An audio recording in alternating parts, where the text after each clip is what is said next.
What's the deal with ankles? Is it rockers? Is it pivots? Is it tilts? I think people just like to say tilts. My figure has tilts. Look at the tilt. Does it have tilt? It's not a good figure unless it has tilts. This could be the show. What? Us talking. Yeah, right. I'm really serious. I think that's a good idea. Just talking? Well, what's the show about? It's about nothing. No topics? No, forget the topics. You gotta have topics. Who says you gotta have topics? Remember when we were waiting around for Josh to fix his tech issues? We were just talking. That can be an FKT show. And who's on the show? Who are the hosts? I could be on the show. You? Yeah.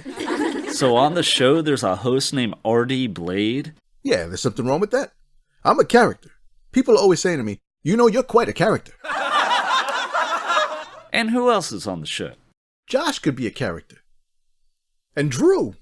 Now he's a character. So you three are on the show with me. Right. And it's about nothing. Absolutely nothing. So you're saying we put this podcast on the internet and we say it's about nothing. Everybody's doing something. We'll do nothing. So when people ask me what the show's about, I say nothing. There you go. I think you may have something here.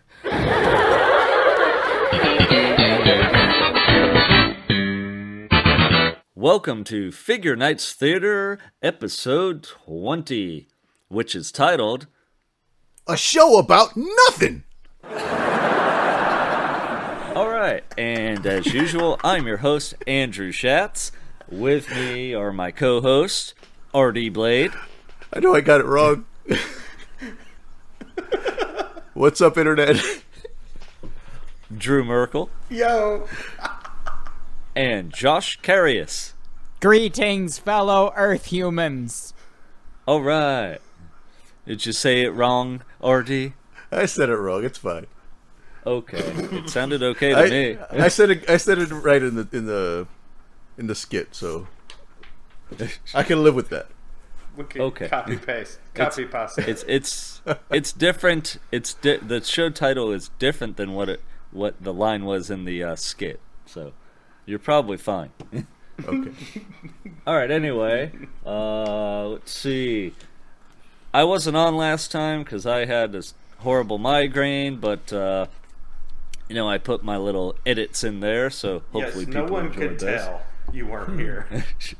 Probably. Well, I was silent for a long time here and there, but I had little funny comments here and there, but or info. All right, so let's talk about what did you get recently since last time. Josh, we'll let you go first. Okay. I got a house. Ooh.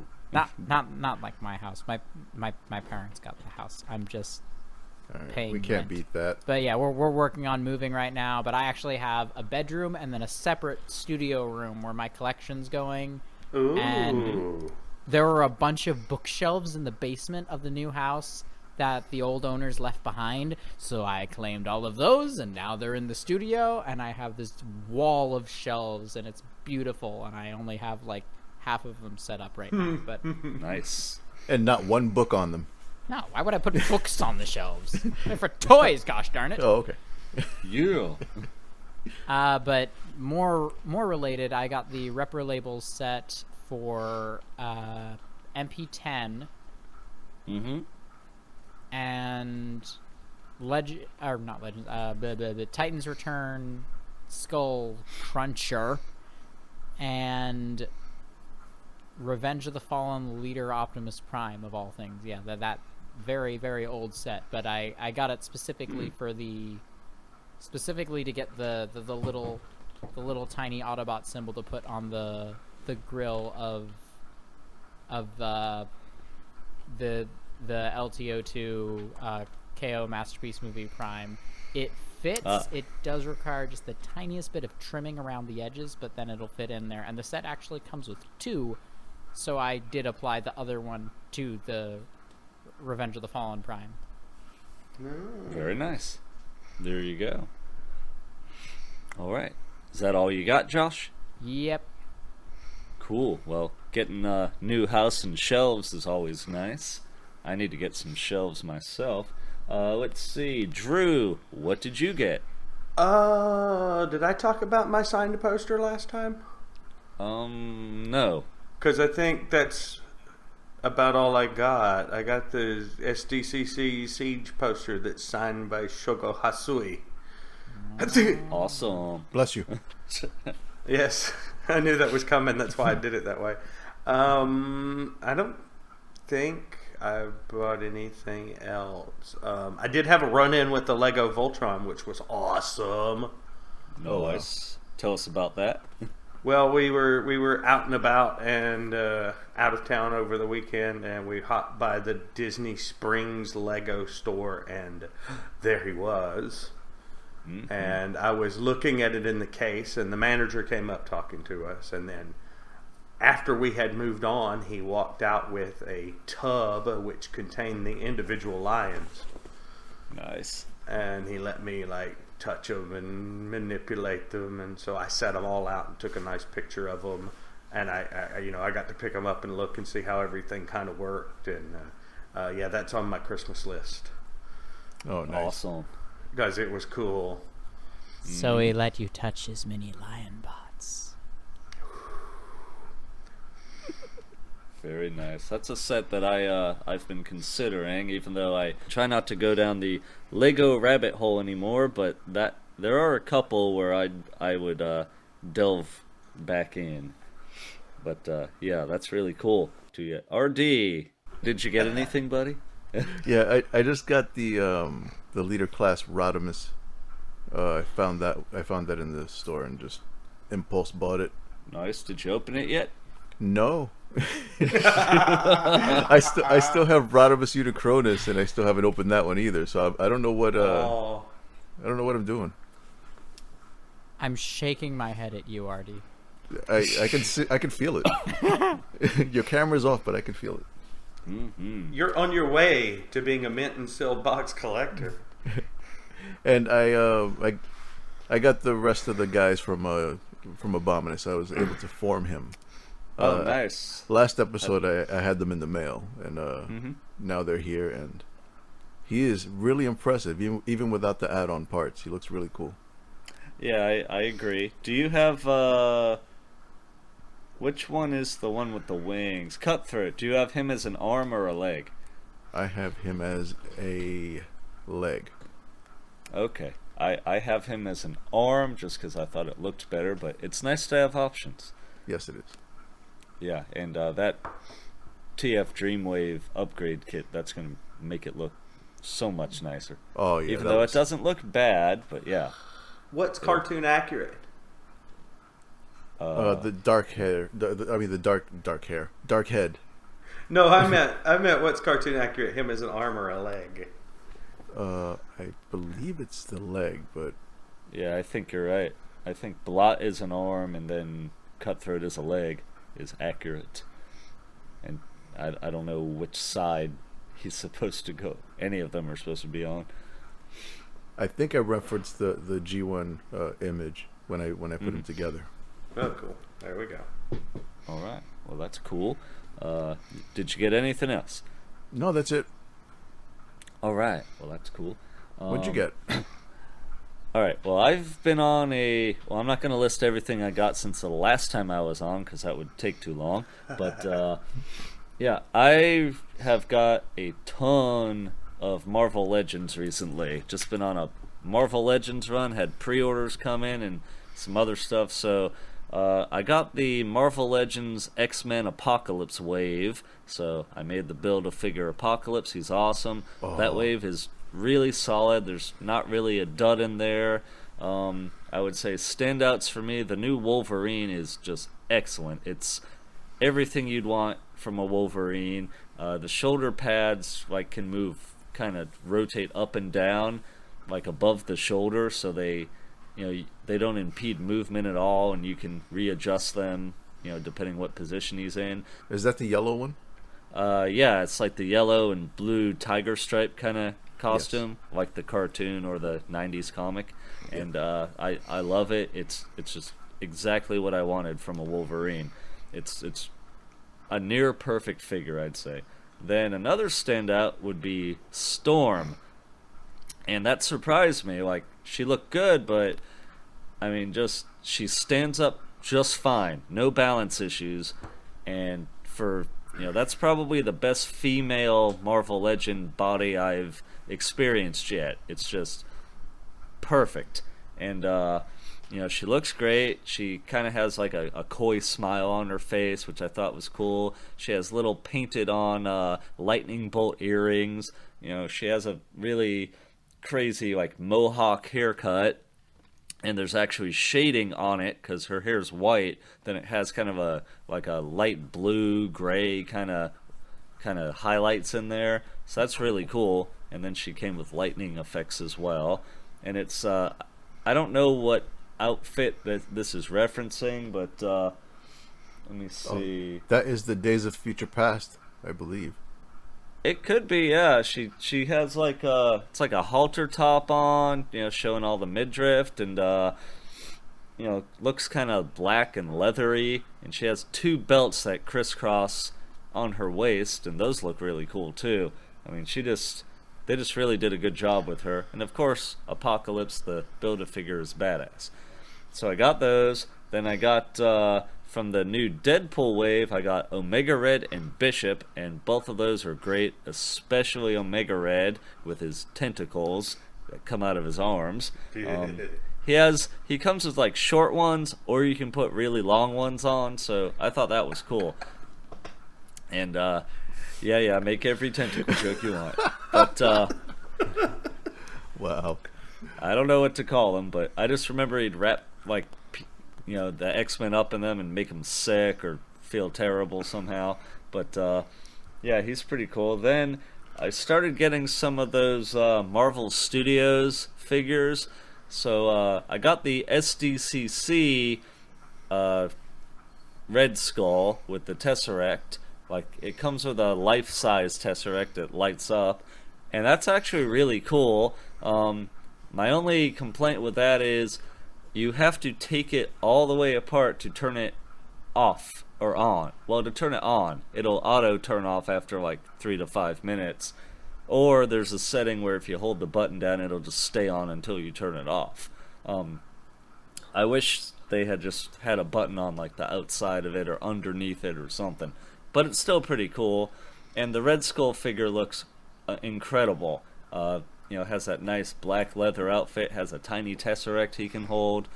And I got the the normal release of Red Skull, and he's okay. One of the hands was loose, but I put a little like clear nail polish on it and it tightened it up.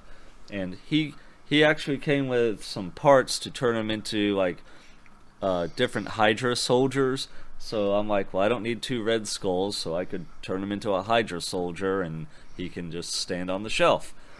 Got that. I got the Wasp from the Ant-Man and the Wasp movie, which I still need to see. And it has an Evangeline Lilly head that is dead on accurate. Finally, some good face scanning there. And what strikes me as weird is that Wave has a Thor in it and a Black Widow, but their heads aren't really accurate to the actors. So that's really weird to me. Got those. Then I got the Marvel Studios. I got the 2-pack with the Hulkbuster and the Hulk.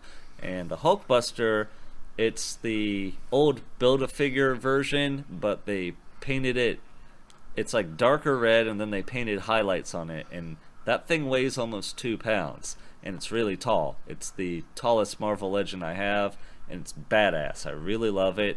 Cool. The Hulk that came with it is kind of using older technology on it, so it's not that great of a figure, and I'll probably sell it. Hit me up on Twitter at ChatSpeaks if you want it.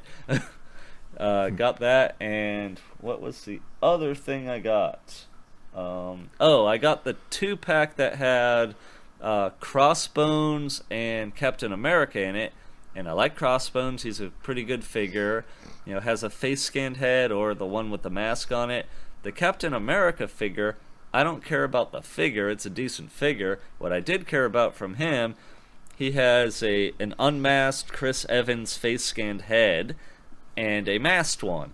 And both of them fit on my SH Figuarts Captain America neck. You know, like fit on the neck. You know, the ball joint on that's real tiny, but the yeah, it just slides right on there and doesn't come off unless you turn them upside down. So that looks really awesome on my shelf, and I was surprised it works pretty well. You know, maybe it's a touch too big, but Chris Evans' head is rather big anyway. So I'm gonna cut myself off there and say that's all I got. But Cool. yeah, that's a lot of Marvel Legends. All right, let's get into some news. Yay! So That was legend. Wait for it. Derry. He said, "Wait for it." Do we have to wait till next season? Wait for it. Give it some time. Sorry. Okay. Oh gosh, was there a musical episode? Probably. All right, so first up, Hasbro War for Cybertron Siege. We have news about who the Decepticons are in Wave 1. And I guess just from different listings on some different sites, TFW 2005 was able to put it together. So in the Micromaster class size, they're going to have the Airstrike Patrol. So they're saying that they were the only Decepticon patrol out of the original 4 Micromaster patrols in '89. In the Battlemaster size, we're going to get Target Master Blowpipe, and that was a partner in G1. That was a partner to Triggerhappy. So if you have Triggerhappy like I do, you can give him that, and that'll be pretty cool. They're going to have a Voyager size Megatron, which is pretty cool, and let's see, they're going to have a deluxe size Skytread, aka Flywheels, and there's been a lot of conversation. Is that going to be a remold, repaint of Cog? Is it going to be like a retool of Battle Trap somehow from the Power of the Prime series? So we're all wondering what that's going to be like, because you know, if you're a fan of the IDW Wreckers, Scavengers, or if you like Flywheels from G1, you know, you want something that's like an updated version of that. All right. And there is going to be a leader class Shockwave. That's kind of cool. I can't remember there ever being a leader class Shockwave. Maybe there is in some old series, but not since I've been collecting. So that's pretty cool. We'll have to keep our eyes on that. What are you guys excited for there? Well, the debate right now is the leader Shockwave a Voyager that has a power up like Magnus does, or if it's actually a leader size Shockwave. So yeah, there's a lot of arguing about that on forums. I wasn't familiar with Skytread as a name for Flywheel, so I was pretty confused for a minute. I thought Skytread was one of these other sideline things they're doing, like all the little gimmicky things. right. But turns out that's actually their new name for Flywheels, which I hate, by the way. I understand that. I mean, it makes about as much sense as Flywheels. Yeah, but a flywheel is a thing. Oh, it is. I did not know that. Yeah, a flywheel is that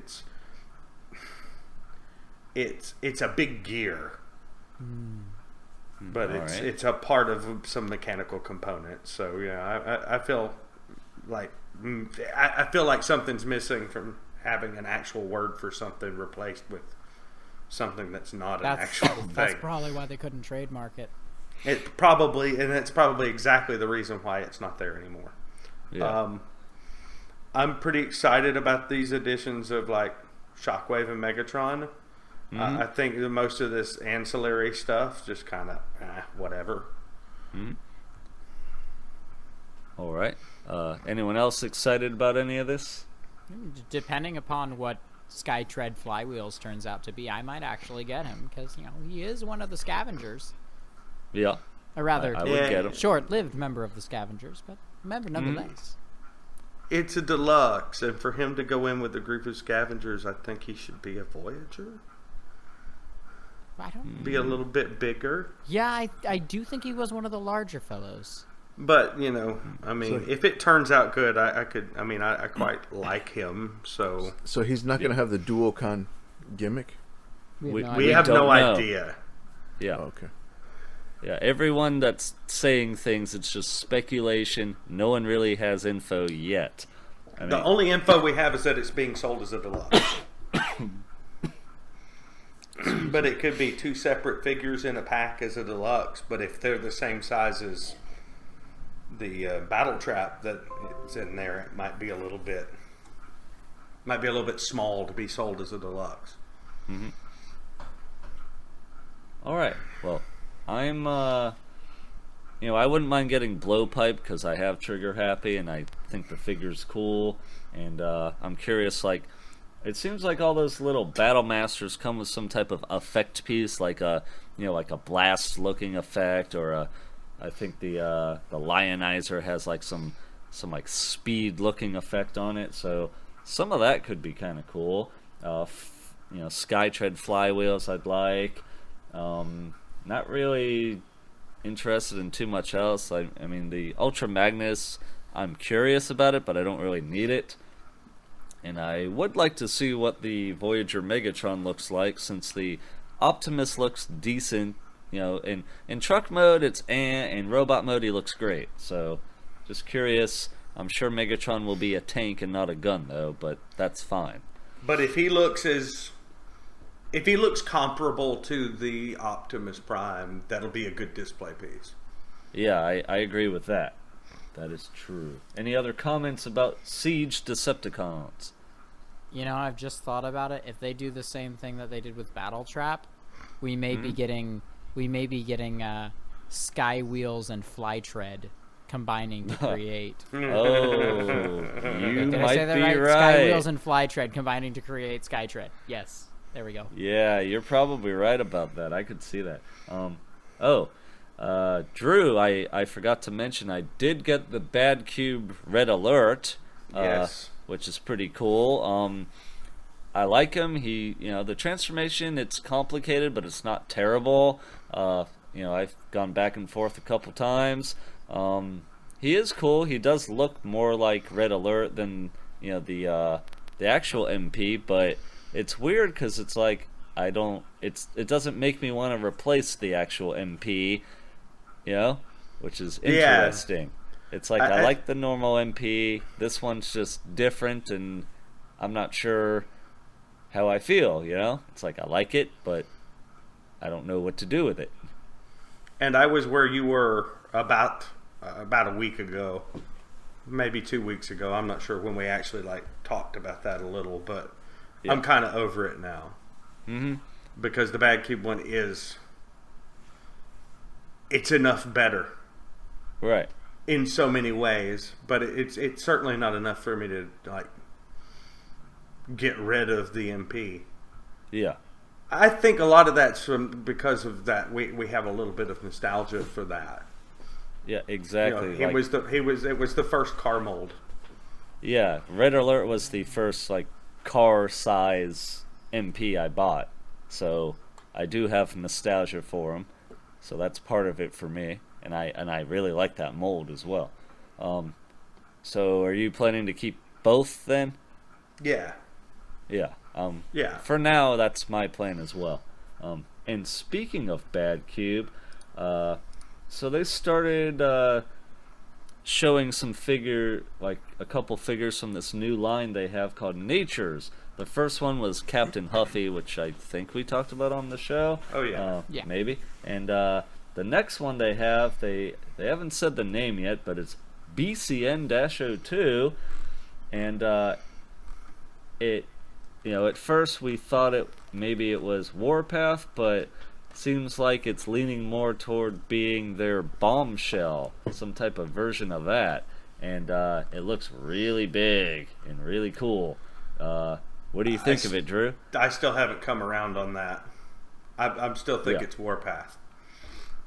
It could be. I mean, I'm not sure. It kind of resembles the artwork that they, the artwork thing that they have with all those weird looking characters on it. He has a mouth and a nose. What? He's about the nose. He has a No. mouth and a nose. No, it doesn't. Where are you Really? looking, RD? That's definitely a mouth plate. Is it? Yeah, but Bombshell has a mouth plate, so Yeah, that's why it's hard it to. definitely resembles, especially in the legs and feet. It Yeah. resembles Fall of Cybertron Hardshell. Mm-hmm. No, that's interesting. So that might be the aesthetic they're going for. Yeah. So it's and they showed like their alternate artwork for their Insecticons. Like there's a picture where each of the Insecticons has 2 alt modes and a robot mode. So looking at this, I'm like, well, I could see it being a tank. I could see it being something else. So hard to say. It looks.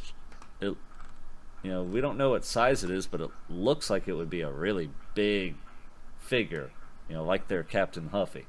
I wouldn't get this personally, but I do think it looks really cool. It also looks to be on the simpler end. Mm-hmm.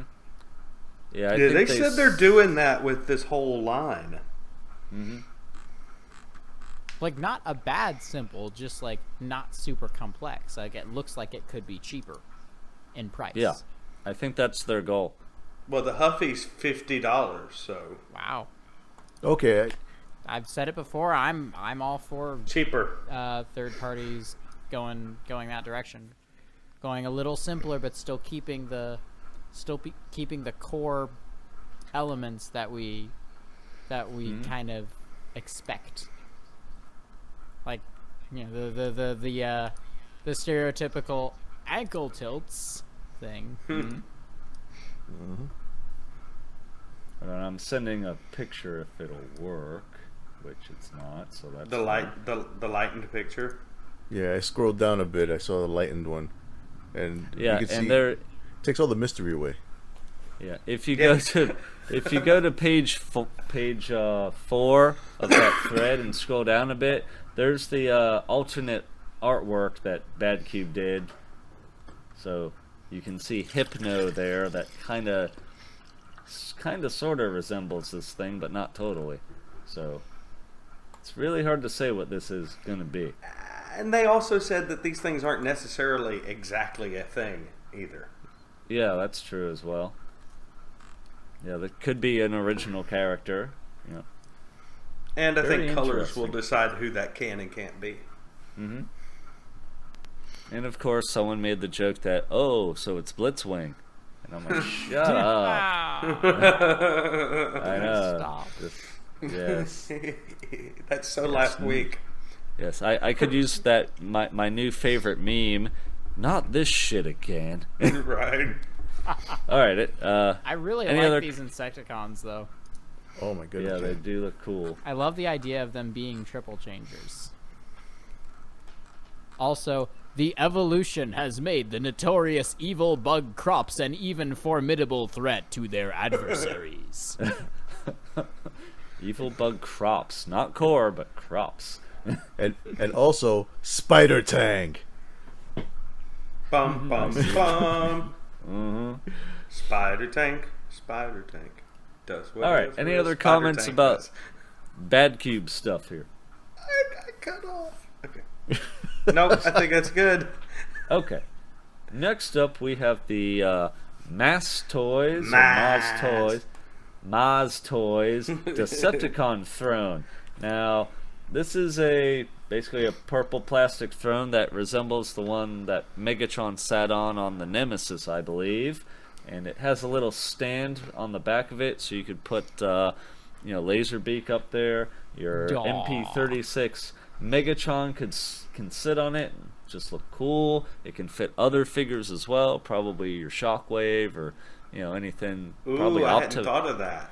Yeah, That sounds like Optimus. something a sassy Autobot would say. Megatron can sit on it. But it's $40 at bbts, and I think. What do you guys think of that price? For a big lump of plastic, Yeah. it's a little high. Yeah. All right. much is that? Especially for a big lump of plastic that's like a bright, ugly purple that has absolutely no paint detailing on it whatsoever. Well, it's cartoon accurate. Yes, but Yeah, I do wish it had some details picked out on it. I don't know. I I think never it's- felt like the Nemesis was that shade of purple. Also, is that a render or is that the real thing? Huh. Like this looks like Shapeways. Uh-huh. I think that is Shapeways at the moment, because I saw pictures where they showed the bottom of it, like just to tease that they were making it, and it's like, has all the print lines that you like cut off on it, like underneath, like the connecting little lines on it. And so I don't know if this is production quality that they're showing in this picture or not. I think the price is just a touch high. I'm still interested in it, regardless of that. But I do wish it had some paint details. Yeah, the This sculpt is says Yeah. it is a purple Rotocast chair. Rotocast leads me to believe that is 3D printed. Oh, interesting. That they're selling it as 3D printed. Oh, hang on a second. That's interesting. And It says final each colors throne may comes with vary. a removable clear cast perch for an additional overlook from those who never fail him, unlike some of his other warriors. That's What? beautiful. It's so I'm wondering if the perch is. I can't tell if that means that the perch is purple and then there's an extra one in clear, or if the perch is clear. The perch is purple and clear, I think. Yeah, that's what I'm getting. Yeah, I think it has both. I think you're right. I love the wording of that though. Unlike some of his warriors, you never fail me. Yeah, that is great that that's there. I always feel like they should make jokes like that in descriptions, because it It's makes fun. you feel like it's funny. It makes you feel like either the website or company actually cares and likes the same products you do. I don't know. I make jokes like that on some of my listings on TFW, and people seem to like them. And those are the items people usually write me about when I make a little joke. All right, let's move on. The next thing that Maas Toys is doing. So apparently they got the license from Harmony Gold to make some type of Robotech / Gundam products, and that's kind of all the info we have, because Spencer Wilson, in a interview video that I saw, he mentions they're working, they'll be working on that. They apparently have a deal with Harmony Gold, and I don't know how they were able to do that, because it seemed like Harmony Gold didn't want to work with hardly anyone, but especially not Hasbro and Takara, after the whole Jetfire thing, but Jetfire thing. But so that's a thing that's happening, and we'll have to keep our eyes on that and see what they do. Wonder what happened with Toynami. What's that? I wonder what happened with Toynami. That's who Harmony Gold was working with. Oh, I don't know. That might still be going on. Hard to say. Harmony Gold, Maas Toys may only get to make certain types of characters or figures. Hard to say. Oh. I We'll like have to watch that. that. Maas Toys does quality stuff, so I think they can probably outperform Toynami. Has Maas Toys Well- released anything yet? Yeah, they did the little like Bumblebee figure. Oh, right, the War Within Bumblebee. Okay. Yeah. They also Technically- produced the Mayhem Mechanics stuff. Like, Yes. they used that factory to make them. Yeah, they helped make the unrustable bastards. So they did that, and Drew had that. I still have my normal one. That is a very solid, well-made figure. I can't really complain about it like that. But so far, that's all that they have put out. Oh yeah, and their comic book Kickstarter was successful, so that's happening, and I think their Yamazuki, whatever they're called, the new figure, I think there's a new Kickstarter for that might be up or will be shortly. Alright, so that's cool. Next up, Maketoys. Now, they showed this off before at TFCon, and they had announced it at TFCon DC. Then they had the actual prototype, was at TFCon Chicago 2018. And now they've shown some color pictures of a prototype. And this is Maketoys Cross Dimension Buster Stealthwing. This is not Buster Skywing, it's the same mold. Now, Buster Skywing is kind of a normal colored Jetfire, white and red colors there, maybe a little blue for the cockpit, and he turns into kind of their own version of Jetfire / Skyfire, and his alt mode looks more like the like a Quinjet from the Marvel Cinematic Universe or the Agents of S.H.I.E.L.D. show.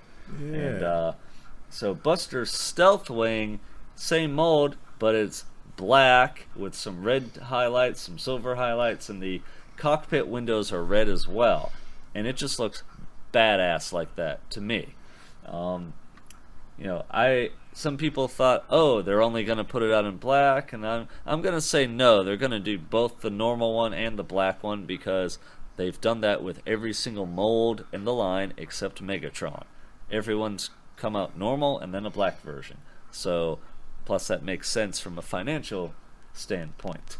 And there were also some clear pics of the prototype from TF Nation, which just happened. So, what do y'all think about Buster Skywing / Buster Stealthwing? The picture we've got here, the black picture. Yeah. It looks really, really matte. Uh-huh. And I like that. I like that a lot. Mm-hmm. But since this is like kind of a rendery kind of thing, yeah, I don't know how well they're going to pull that off. Mm-hmm. So the jury's kind of out for me at the moment. Mm-hmm. I mean, this looks cool. I probably won't plop down the money on it, but it could be tempting with that matte black. It looks cool. Yeah, I like it in the black better than the white just because the fact that it turns into a Quinjet appeals to me. I'm a big, Marvel fan, obviously, with all those Legends I bought. And, I just think slap a couple Shield Eagle logo stickers on there. Maybe Reprolabels will, Toy Hacks will do that. And that would look really cool in the alt mode, in my opinion. Maketoys makes very high quality stuff. I don't really have any issues with any of the figures that I have from them, and that's definitely on my radar. And anyone else have comments about this? I like that they're leaning towards a Black Shadow inspired deco for him. Yeah, I definitely like that too. At first I thought the head was looking like Black Shadow, but no, the head is actually, I think, the same as the Buster Skywing. So, but yeah, you are right. Those are very Black Shadow looking colors. Yeah. RD, any comments about this? That's all right. At first glance, I was kind of scrolling through the doc earlier, and at first glance, I thought this was like a retail, like a Hasbro retail thing, and I was like, wow, that's interesting. I think I would probably pick it up if it were. Mm-hmm. But it's like I don't really have any connection to it as far as seeing it in the comic or anything like that. So, right. that makes sense. Drew, what were you gonna say? Well, it is, you know, we're talking about Sky Shadow, like, or Black Shadow, or whatever they're calling him this week. He's typical black repaint colors. Yeah, that's true. So it's kind of hard to say, oh, they wanted this to look like Black Shadow. Well, you know, black and red is kind of the colors they usually go for on the black repaint. So True, but the thing that tips it for me is the chest detailing and robot mode. Those gold triangular bits. That's Black Shadow. Oh yeah, I see that. I can see it. I mean, I totally see it, and it's kind of lucky for them that it worked out to where it could be that for the people that want that, and could be a typical black repaint for the people that want that.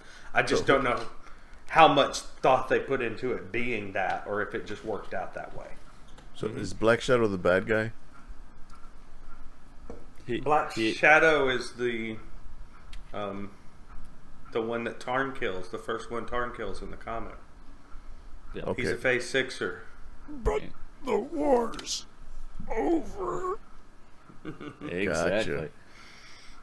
Yeah, and looking at my Titans Return leader class, I think they called him Sky Shadow instead of Black Shadow. I don't remember, but yeah, the colors are very similar to this Buster Stealthwing, so that will be cool to see. All right, let's go on to the next thing. Oh, I like this topic a lot. So next up, official pictures of MMC's Magna, which is the Lynx part of their Skylynx figure, are out, and Planet Steel Express actually started shipping out that part of their Skylynx to people. I did not get in on that pre-order from them, but just because I had a lot of bills to pay. But I do want to get in on like bbts or something like that, Shozy or something, as soon as I can financially do that. Anyway, pictures look really great. Again, it comes with 2 heads, so you can have kind of the chromed head, or you can have one that's painted kind of gold, and I believe it has light up eyes, which I have seen. It has a gun in the mouth. The interior of the mouth is painted red. The posability is insane on this thing, and of course turns into the little rolling tank brick. What does everyone think of this? The Patriot brick. Yeah, it's red, white, and blue. That's right. The colors on him are beautiful, at least when you don't have the chrome head on it. I love they're just very vibrant. The red inside the mouth really pops, and the gold paint is a very nice like sparkle to it. Yeah, that's really cool. I like how, you know, and they did do like the ankle tilts, they did ankle tilts in the, you know, the claws on the Lynx, and I like that it can move in a very cat-like way. Like, they really made sure this thing had a ton of articulation. Instead of a brick with legs like the G1 was. Because you transform it and it's still square. But it was motorized. It was. Even the Combiner Wars one was very brick-like, you know? You couldn't do a lot with the legs. Are those wheels actual It even had the wheels? holes through it like an actual brick. Someone please tell me those wheels turn. It has wheels? Yeah,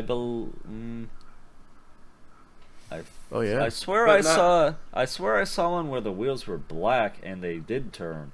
I mean, I would hope they turn, but you can't in tell these right pictures, there. like they almost look like they're part of a solid piece. Yeah, I can't really tell from the pictures, but since there's a black dot in each wheel, it almost makes me think that they're pinned in and they would turn. Yeah, I'd be hopefully surprised. those are pins. I'd be very surprised if they don't turn. I would Just not looking be at the other surprised if pictures. they don't turn, because MMC has very notoriously been making things that don't roll. Yeah, that's a good point too. Like, That is how a good hard point. is it to put a couple of wheels At the bottom of Tarn's tank treads. All right, there's which picture's that? 1, 2, 3, 4. Look at the second row, first pick on the left. If you Lynx look, 5. yeah, I guess pick 5. If you look at the wheels on like the back leg there that are facing forward, you know, they don't look like they're one solid piece molded in. So, at least to me, they don't. So I'm gonna guess that they can probably roll, but we will see. We'll find out pretty soon because people are gonna start getting this. I'll tell you one thing. We'd know for sure if they were rubber. Yeah, that's true. I don't want to Yeah. pay $120 for a brick that doesn't roll. Oh, there's a picture on this page where we're looking at pictures. It's a Scottish fold. What? With the cat with the ears are folded in. And they're saying it's a skyfold. Oh, I see. Yeah, Because he doesn't have any ears. Scottish fold. Yep.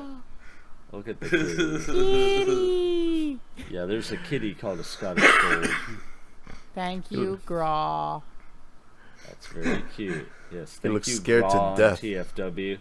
We don't know who you are, but you're cool. All right.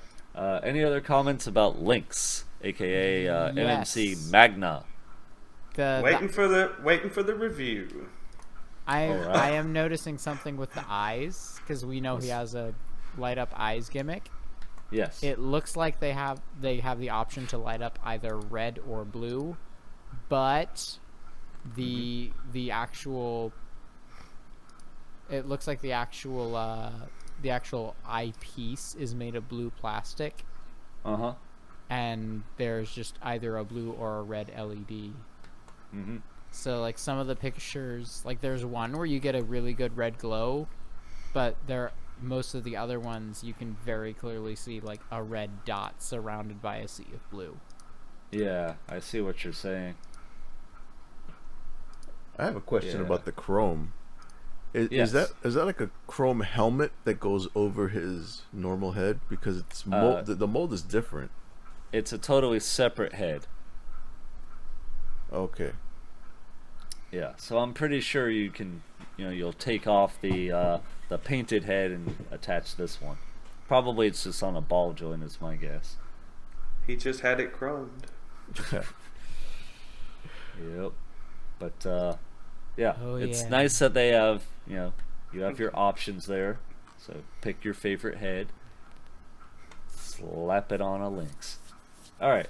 Anyone else have a comment? Nope. Okay. Next Where's my up, bird? What's that? Where's my bird? Bring us the bird. I'll give you the bird. So, next up we have some other Hasbro news, and this is interesting. So, at I think it was SDCC, we all found out that Hasbro has a license now to make. Actually, they own Power Rangers like flat out, and they're making figures, 6-inch figures. So they showed off the first figure from their Power Rangers Lightning collection, and so let's see, who'd they show off? It's the White Tiger Ranger From the White Ranger, dude. yeah, White Ranger from Mighty Morphin Power Rangers, and it has a Tommy head on it, and it looks like it's using the face scanning technology, so looks very similar to him, which is pretty cool. What do you think of that, Drew? I don't know who else likes Power Rangers here, but I know you do. I mean, not enough to have bought any in a while, but that's pretty tempting because that's a lot of articulation for any figure. Mm-hmm. Double jointed knees, double jointed elbows. So it looks like it's got toe. Maybe it's got toe. It's definitely got ankle point. Mm-hmm. It's up and down. I can't see if there's any side to side, but it's pretty well articulated. Yeah, I see There's up and down, and then I'm sure it has ankle rockers. And then it's got a cut in the waist, and It does not appear to have a toe tilt. No, Yeah. that's just a line in the Yeah, sculpt. it's a sculpting detail. Yeah, I don't think any Hasbro figures have done that yet. Would be cool. It would be, and we were talking earlier. Their Best Spin Han Solo actually has neck articulation, like the neck itself can move, almost like a Figuarts can, and I'd love to see that in more figures. But Well, this see, does this has a ball joint on an up and down rock. If you look at his neck, you can see that it's a ball joint on a swivel. Right, that's where the head connects. Yes, I'm talking like the actual neck. I know you're talking about the into neck the going body. into the body, but I mean, Right. this still isn't something we see that often on these figures either, is it? Yeah, that's on pretty much most of them actually. Like the males especially. Some of the females don't, but I've got like two of them right now, so I can't recall. yeah, that's a pretty typical thing they do. They can look up a bit, look down a bit, turn left and right. But yeah, this looks great. And question I have is, when you see like accurate faces, like the Tommy one here, does that make you less likely to want a Figuarts or similar nice version of a character? In this case, for sure, because the Figuarts, if it's got an unmasked head, it's going to be a little Japanese dude. I saw like the White Ranger, and no, it's Tommy.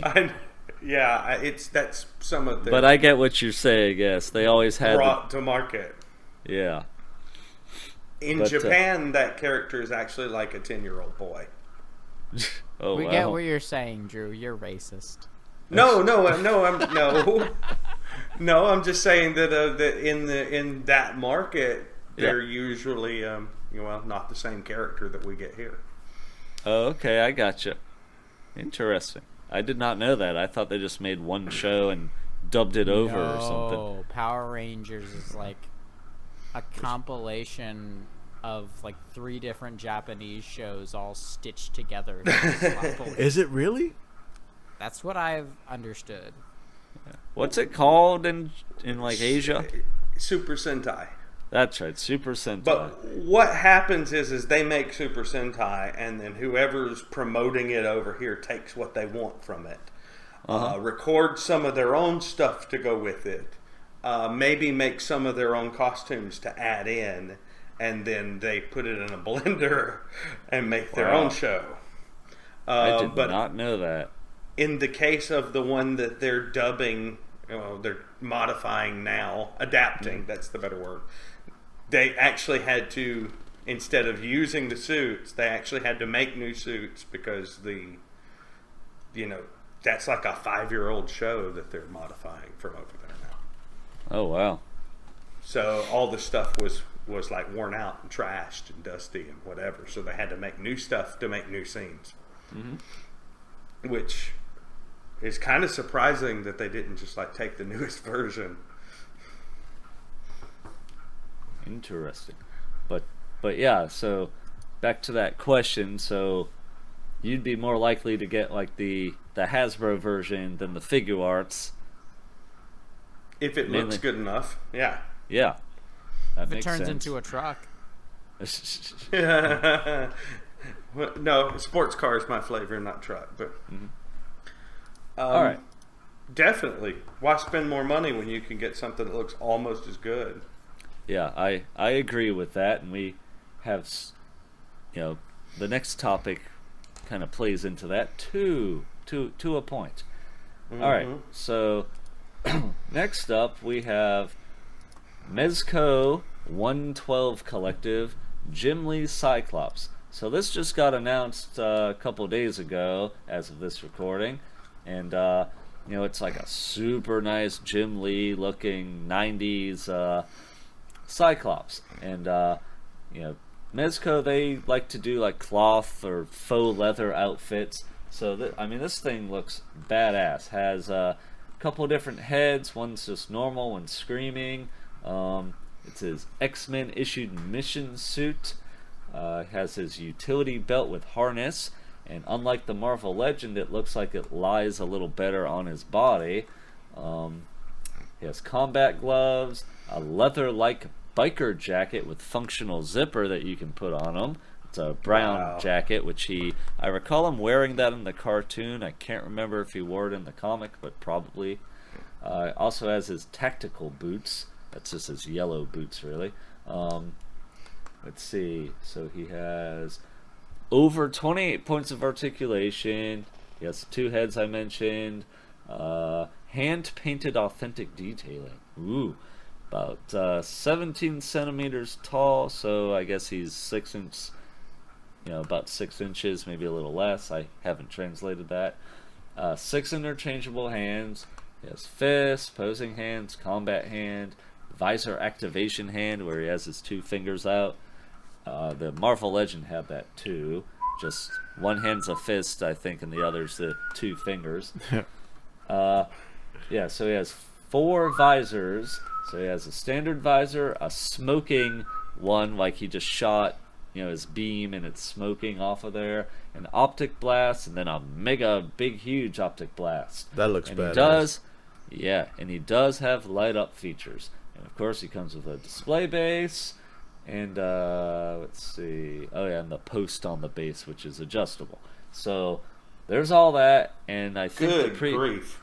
Yeah, it's a lot, and that's going for $100, which does sound like a lot. And I think most Mezcos are like, similar to Figuarts, maybe a touch more. I've seen like $80, I think, for their Thor and Hela. This is a bit more because I think it's coming with a lot more. It's 6 inch, right? Yeah, 6 inch scale. Yep, 1/12. Let me translate. What's 17 cm 2 inches? We get 6.69. So yeah, that's pretty much Then 6 that's inch not scale.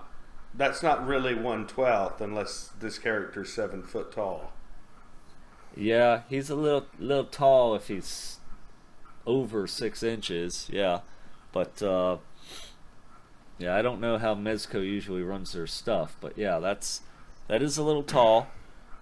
I mean, I don't know how tall Cyclops is, but I don't think he was that tall. But what do I know? That puts him in about maybe 6'7". Yeah. Right. Yeah, that's still, Yeah, that's pretty huge. Yeah, I don't think he was that tall. That sounds more like Colossus height. But does he feel like a character? You're the more of an X-Men fan than I am. He feels to me more like he's 6'1", 6'2", right? Yeah, I'd say he's more like a little like 6 feet. That's what he seems like to me. But yeah, that does seem a little tall. This isn't a character where I would want a super duper nice version. I have the Marvel Legend. It looks like Jim Lee's version from the 90s. I like it. It's not perfect. Yes, this looks better, but I don't want to pay $100 for a really badass Cyclops. But I will say this looks amazing to me. And what it made me think of was we talked about that Soap Studios Flash figure. The CW Flash figure. Yeah. Some people have that. I've watched a review of it or read an article, and since that and the Arrow are Soap Studios' first figures, they're not the best. Like all the joints on it, they said they're not ball joints, they're pegs, and they feel very fragile. I think the reviewer said he actually took the Arrow figure out of the package and one of the legs or arms was broken right off. I think he said when he was posing the Flash, doing any kind of extreme pose stretches his outfit, and he could see like the fabric separating in the crotchal region during a pose. So, that the special edition of that Flash figure is about $100. And I'm just thinking that doesn't seem like you're getting your money's worth for the price if you're spending that and you have this Jim Lee Cyclops that looks badass and comes with a ton of accessories yes, it costs the same, but it does a lot more. And I've heard Mezco is a bit higher quality. You know, maybe I've heard they, you know, had a couple shaky releases in the past, but now they're kind of coming up in quality and getting to be like Figuarts quality. I agree with what you're saying, but I don't know if we can make this an apples to apples comparison completely, because even though they're 6-inch figures in cloth outfits, Right. some people don't want Flash. Some people don't want, and I don't think Mezco's making TV Flash. I don't think they, you know, I think since Soap has the license, that's what you're Right. limited to. Yeah, that's true as well. I mean, yeah, but that's a good point. It's clear the Cyclops is higher quality. Oh yeah, it's I mean, just look at the face. Like, Oh it no, has it's pores. There are pores on the face. uh-huh. and all this looks good until you put that jacket on with the zipper, and then it goes to looking like a doll, because the zipper, that oversized zipper, is an obvious call out that, hey, all this is fake. Yeah. I would have I left see the what- zipper out of it. Yeah, I see what you're saying. They could have made think it a it little has a neat smaller. look to It's it. not bad though. I think the head, the hands are great, but I can't get past the cloth outfit and the rubber belts and stuff on it. Yeah. Like hear what you're saying. the outfit doesn't show off his physique enough, Uh-huh. which, you know, that's pretty much what defined him in the comic. You know what I mean? It's like he's cut to shreds. Yeah. And that's one thing that the Marvel Legend version does very well. You know, Yes. because they just paint it like blue over the muscular body he has, and you know, it just really looks like the comic. And I'm like, oh yeah, that's great. All right, any other comments about this figure? I love the constipation face. That is a good one. Get out of me! Oh. Ew. Now we know where his power comes from. Sounds like what he said to Deadpool. Well, okay then. Oh no! So, next topic. We have some new pictures of the Hasbro Studio Series Volkswagen Bumblebee from the new movie. So let's click on that link and take a look-see. Let's see. Oh, here we go. So there's Bumblebee, and we have seen that he actually does have ankle tilts, Whoop whoop. which is cool. On his Skechers sneakers. Yes. I like his little sneakers. They are kind of cute. Yeah, they are. I mean, it's actually kind of the one of the. I don't know. I mean, they got so much right here, and I know they're going to get so much wrong in the movie. Watch this movie turn out to be great, and Drew just fall in love with it. That would be funny. Watch this movie turn out to be great, and they go, "Oh, well, we're okay," and go back to doing exactly what they were doing in the other movies. Oh, God. I see that happening. Are those supposed to be the side view mirrors on his feet, on the sides of them? Well, no, because they're on his doors. Oh, alright. I mean, when you were saying that, and I could see them on the door. I gotcha. And it's entirely possible that that's where they end up on the CG model. Right. All right, so the user that posted this, his profile pic is hilarious.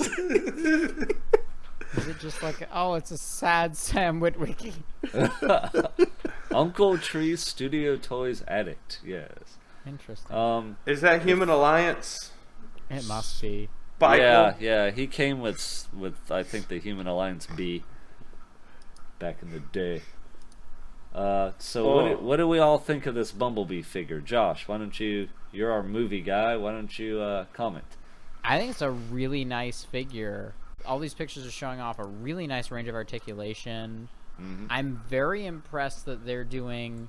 Not only does he have a swappable head for the battle mask, which this is the first time we've seen that.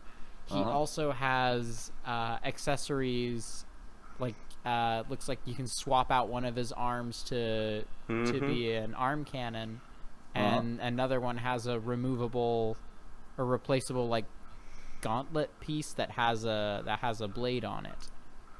So that's really interesting to me that they're starting to incorporate all these swappable parts and various accessories. Like, that's very, very third party of them. Mm-hmm. And I like that they're starting to pick up these habits. I gotta say it. He's got relaxed hands. I'm happy. Mm-hmm. He does. And we did see there's like a, I don't know if it's a Target exclusive version or what, but there's some version that comes with the little Charlie figure that can't move at all, but it's on a little stand. You know, if you remember back to like the Transformers Prime figures, you know, there were some that came with like the Miko and all that. I forget Raph and who's the other, Jack. Oh, I remembered them. Go me. But they were little figures on stands, and this looks kind of along those lines, and it had different parts that you can put on the car mode and robot mode to kind of, you know, hot rod up the car however you want. Right, but that one's not a Volkswagen. That one's the other car. Oh, that's the Camaro? That's the old Camaro. My bad. Which was bad news for me. That means I know where this movie's ending up, and it's exactly where I expected it to end up. But I still don't. Doesn't mean I have to like it. Yeah. Well, it doesn't necessarily mean that the movie goes there. It just means the toy line's going there. Mm-hmm. Yeah, This could very well be something that's based on an early draft of the script that was abandoned, or something like that. Yeah. Like how Nitro Zeus and Cogman have compatibility for the headmaster function in the toy line, but it never happened in The Last Night. Right. That I will said, say I think this. it's entirely likely that it will be incorporated into the film here. As I was scrolling through the pictures, Yes. and I came across this Bumblebee standing next to Camaro Bumblebee, I actually had a visceral reaction. Like, oh no, please no. Don't do it again. Don't do it again. Now this Volkswagen Bumblebee is rather tiny. You know, it's a pretty small deluxe. He's about half a head shorter than the previous Bumblebee Studio series. He is, and but he does look like he has a lot more articulation, which is nice, and hopefully he won't fall apart like the first Studio Series Bumblebee. I did see a video review for this Bumblebee. You know, it was an Asian language one, and it does seem pretty cool. You know, it's very poseable, and definitely has a great alt mode. You know, looks like the Volkswagen Beetle. I thought that was cool. It does. It looks good. Yeah, it's pretty nice looking for a deluxe. So keep your eyes peeled for that. Any other comments about B?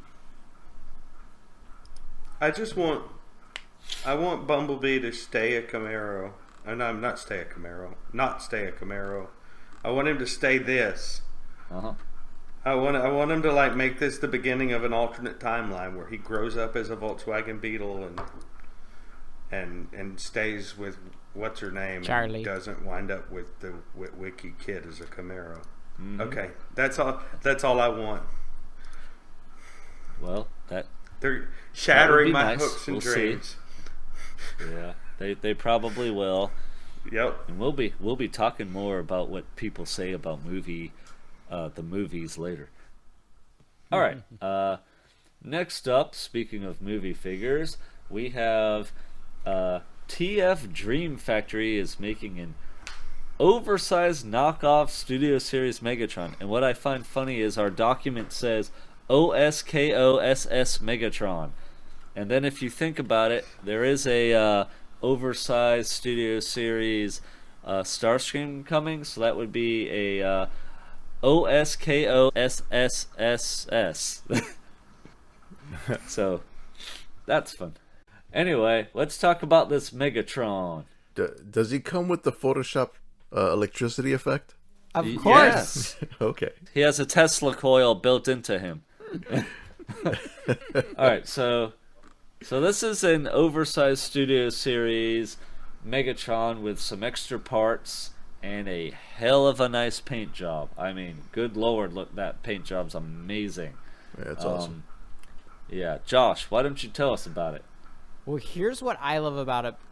One of the many things I love about it is it fixes all the issues that I had with the Studio series, like mainly its size being that it was tiny.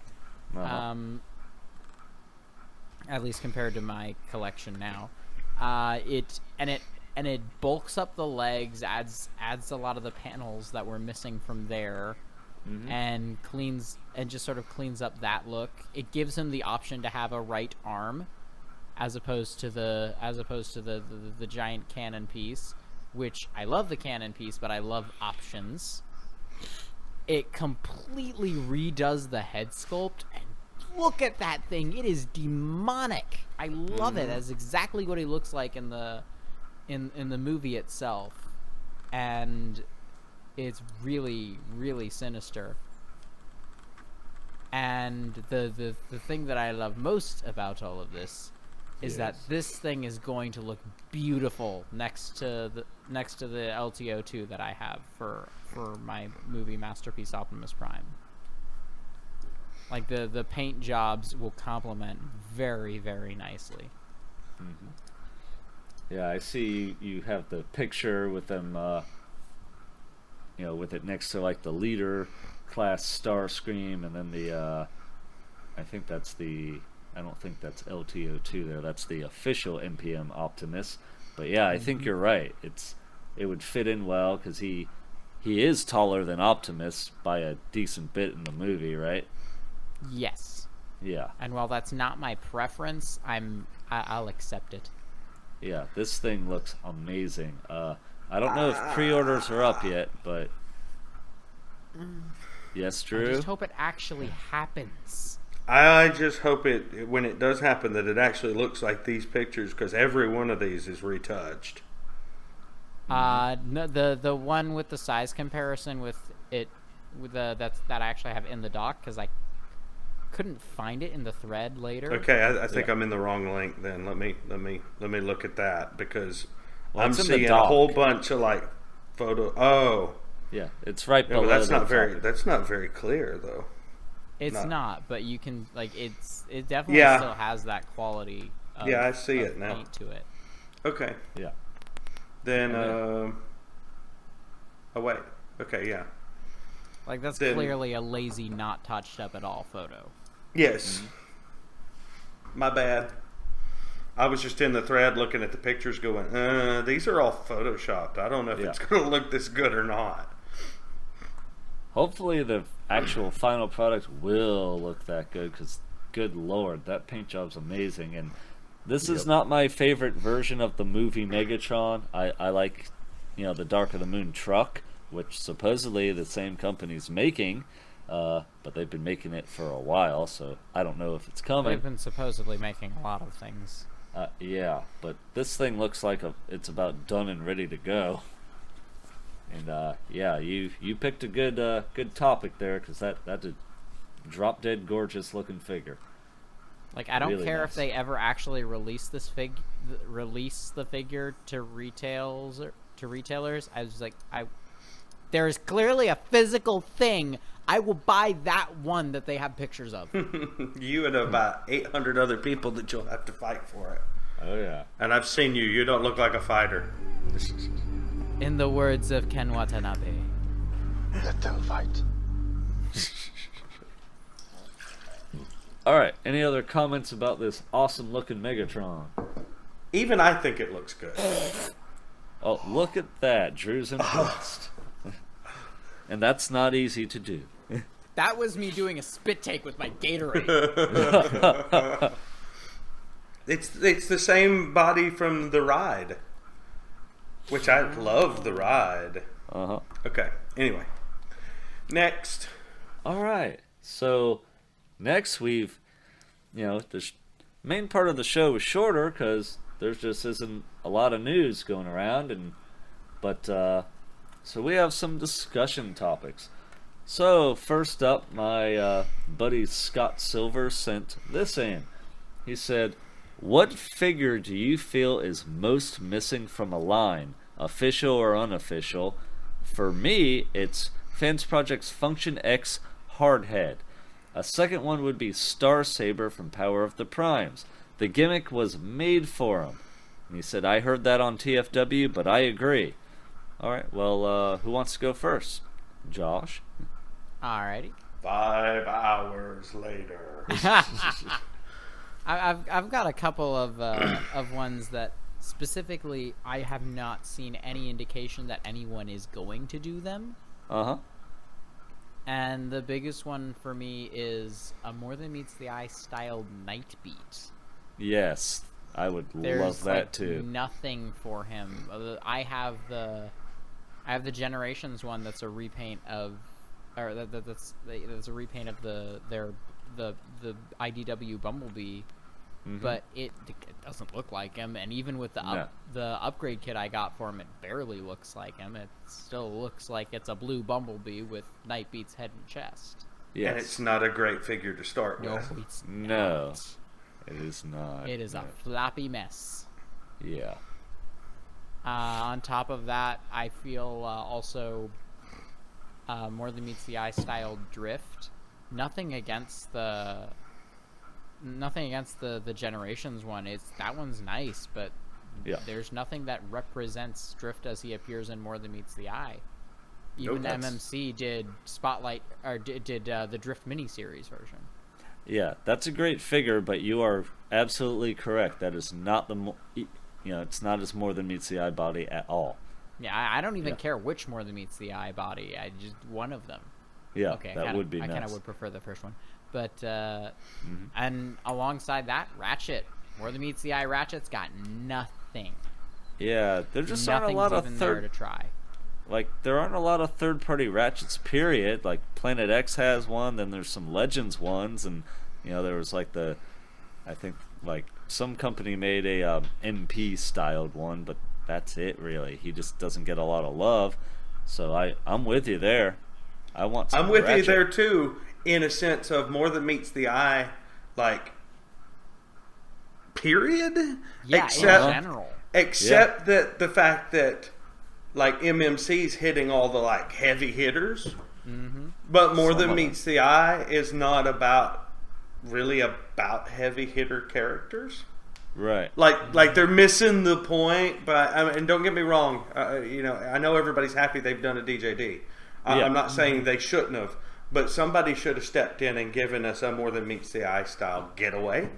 Yes. A More Than Meets the Eye style, or hey, let's go with Riptide. Supposedly they are doing a getaway, but we haven't seen anything. We about haven't that. seen it. And, Chrome Dome. We need a Chrome Dome. Oh God, yeah. Chrome Yeah. Dome. With those big shoulder wheels. Gosh, Yeah. dang it. Yep. Yeah, and the closest we've got to having that is that Collectors Club version, which works if you're in a pinch. Yeah, the Collectors Club version has the Roche head, and I love that the Titans Return version has the Milne head. That is nice. Yeah, that is nice. But in form, neither of them look like him. No. And where's that's Rung? not a great figure either. Yeah, Rung. I guess nobody wanted to tackle. No, I shouldn't say that yet, should I? Spoiler alert! Mute your thing for like 10 seconds. No, none of these companies wanted to tackle making God. Everyone here has read, right? Yep, I have. Okay. Well, no. RD might says be he fun. doesn't care about spoilers, so. Okay. Yeah, RD, Rung is Primus. He is? Oh, Yep. Yep. That's so dumb. Well, I mean, it's No, it's not. it's a final page reveal of last issue. Let's let them, follow up on that. James Roberts, what the hell are you doing? Oh yeah. I'm just kidding. Blowing our minds as usual. But yeah, all the More Than Meets the Eye, that's a good one. I'm trying to think who I would like. Yeah, that's one thing. Like MMC, I like what they make, and I'm gonna continue buying some of it. But it's like they're making Atlas, and while he's a big and awesome looking character, he didn't really play a gigantic major role in IDW at all. You know, he's in like the Drift miniseries, then he shows up in More Than Meets the Eye and gets killed. You know, and that's it. He gets some flashbacks in RID. Oh, okay. I did not know that. The RID annual. He gets in that beautiful, beautiful Marvel intro dump. Mm-hmm. I may not have read that one. Yeah, I should go back because there's some RID issues I never read, so I got to go read some of that. But you know, it's like they're making him, and I'm like, that's cool, and he looks awesome, and I might actually get that figure down the line. I definitely will. At the same time, I'm like, where are the main characters from More Than Meets the Eye and some of the main characters from RID? It's like, I would have loved if they made a Prowl or a Starscream or something, you know? Well, Starscream's already done. Planet X got Starscream. Well, yeah, they did the Fall of Cybertron styled one, but he switches bodies a whole lot in IDW, you know? True. Yeah. But he also switches bodies in IDW specifically based on whatever toys on the shelves. Yeah, that's true too. So they all do have accompanying toys. Yeah. I'm surprised they didn't do more of that. Mm-hmm. Just to be honest, I'm not sure.